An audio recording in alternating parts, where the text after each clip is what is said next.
avant de plonger dans cette histoire incroyable, pensez à vous abonner à la chaîne et à activer la cloche. Ici, chaque récit a quelque chose à dire, et vous ne voudrez pas en manquer un seul. Le hall du siège de l'entreprise brillait de marbre et de verre. Un lieu où le silence coûtait cher et où chaque pas semblait surveillé. Ce matin-là, une jeune femme noire franchit les portes automatiques avec assurance. Élégante, simple, le regard calme. Elle n'avait rien à prouver à personne. Mais pour le vigile posté à l'entrée, sa présence dérangeait. « Et toi là » lança-t-il sèchement. Elle s'arrêta, surprise, mais resta polie. « Oui, monsieur ?» Le vigile la dévisagea de haut en bas, le mépris dégoulinant dans ses yeux. « Ici, ce n'est pas un centre social. Tu crois que tu peux entrer comme ça ?» Des employés ralentirent le pas. Certains baissèrent les yeux. D'autres observaient, mal à l'aise.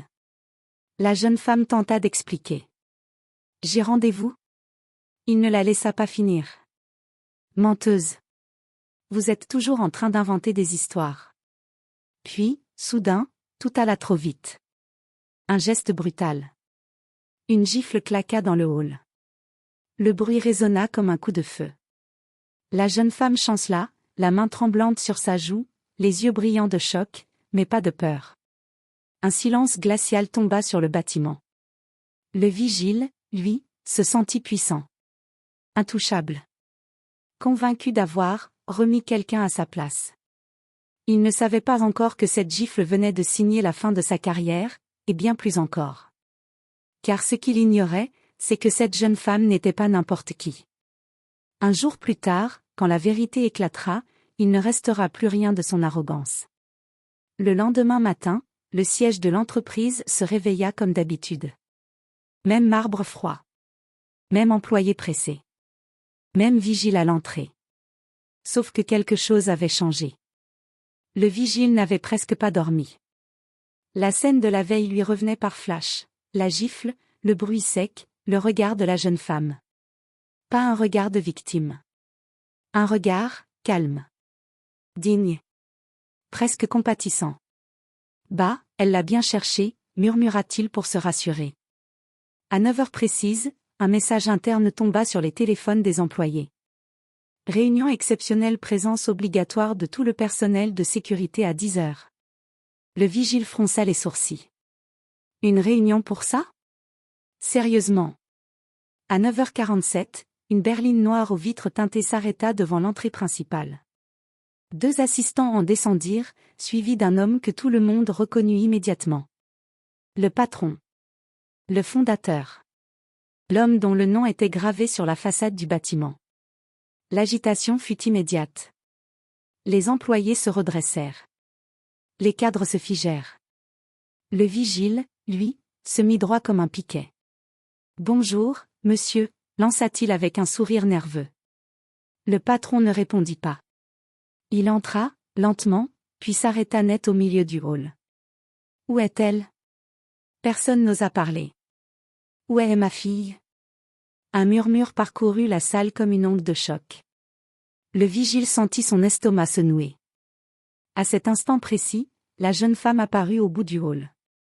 Même élégance. Même calme. Mais cette fois, elle marchait aux côtés du patron. Elle s'arrêta devant le vigile. Le regard qu'elle posa sur lui était le même que la veille. Paisible. Implacable. « C'est lui », dit-elle simplement. Le vigile recula d'un pas. Ses jambes tremblaient. « Monsieur, je ne savais pas. » Le patron s'approcha. Très près. Sa voix était basse, glaciale. « Non. Tu savais exactement ce que tu faisais. » Le silence qui suivit fut plus violent que la gifle de la veille. Et ce n'était que le début. La salle de réunion était pleine. Trop pleine. Agents de sécurité, cadres, responsables RH, tout le monde avait été convoqué. Personne ne parlait. Personne n'osait regarder le vigile. Il était assis au premier rang. Raide. Les mains moites. La gorge sèche. À l'avant, le patron se leva lentement.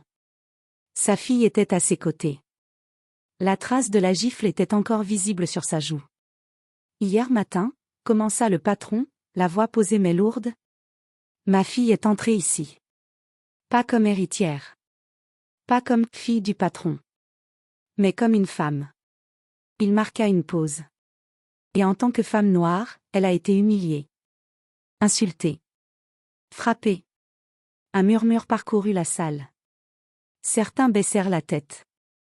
D'autres regardaient le vigile avec dégoût. Le patron fit signe à la responsable RH. Montrez-leur. L'écran s'alluma. Vidéo de surveillance. Le hall. La scène. La gifle. Le bruit résonna dans la salle, plus violent encore que la veille. Le vigile sentit le sang quitter son visage. Arrêtez, cria-t-il. Mais personne n'écouta. La vidéo continua. Son regard méprisant. Ses paroles. Son geste. Quand l'écran s'éteignit, le silence fut total. Tu avais une mission, dit le patron en s'approchant du vigile. Protéger. Pas juger. Encore moins frapper. Le vigile se leva, tremblant. Je demande pardon, je ne savais pas que c'était votre fille. La jeune femme prit enfin la parole. Sa voix était calme.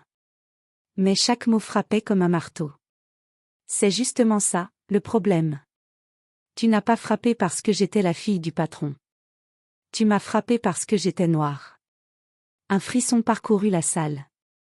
Le patron se redressa. À compter de maintenant, tu es licencié pour faute grave. Ton badge. Tes clés. Maintenant. Le vigile tenta de parler, mais aucun son ne sortit. Il retira son badge. Ses mains tremblaient. Mais ce n'était toujours pas fini. Une plainte a été déposée, ajouta le patron froidement. Et cette vidéo sera transmise aux autorités. Les jambes du vigile cédèrent. Il s'effondra sur sa chaise. La jeune femme le regarda une dernière fois. Hier, tu m'as giflé. Aujourd'hui, c'est la vérité qui te frappe. Elle se tourna et quitta la salle, la tête haute. Derrière elle, il ne restait qu'un homme brisé. Et une leçon que personne dans ce bâtiment n'oublierait jamais. 3 semaines plus tard. Le vigile ne portait plus d'uniforme. Plus de badge. Plus de pouvoir. Il était assis seul sur un banc métallique, dans un couloir froid et gris. Un couloir qu'il n'avait jamais imaginé fréquenter autrement que comme agent de sécurité. Cette fois, c'était lui qui attendait. La porte de la salle d'audience s'ouvrit. Affaire suivante, annonça le juge. La vidéo passa encore. Encore cette gifle. Encore ce bruit sec qui le hantait chaque nuit. Son avocat tenta de parler de malentendus. De stress. D'erreurs regrettables. Mais les faits étaient là. Clairs. Implacables. Agression aggravée et discrimination, conclut le juge. Le tribunal ne tolère pas ce genre d'abus, encore moins venant d'une personne en position d'autorité. Le verdict tomba. Interdiction définitive d'exercer dans la sécurité. Amende lourde. Travaux d'intérêt général. Et un dossier qui le suivrait toute sa vie. Quand il sortit du tribunal, les caméras étaient là. Les titres aussi. Vigile condamné pour agression raciste. Il baissa la tête. Pour la première fois, personne ne le regardait avec peur. Seulement avec indifférence. Pendant ce temps, dans le hall de l'entreprise, une cérémonie avait lieu. La jeune femme se tenait au pupitre. Calme. Forte. Je ne suis pas ici pour me venger, dit-elle. Je suis ici pour que plus personne ne vive ce que j'ai vécu. L'entreprise annonça une réforme totale. Nouvelle politique antidiscrimination. Formation obligatoire. Tolérance zéro pour les abus de pouvoir. Les applaudissements furent longs. Sincères. À la fin, le patron posa une main sur l'épaule de sa fille. Tu as transformé une humiliation en leçon, murmura-t-il. Elle sourit doucement. Plus tard, en quittant le bâtiment, elle croisa un nouveau vigile à l'entrée. Il la salua avec respect. Elle répondit par un simple hochement de tête. Pas par peur. Pas par privilège. Par dignité.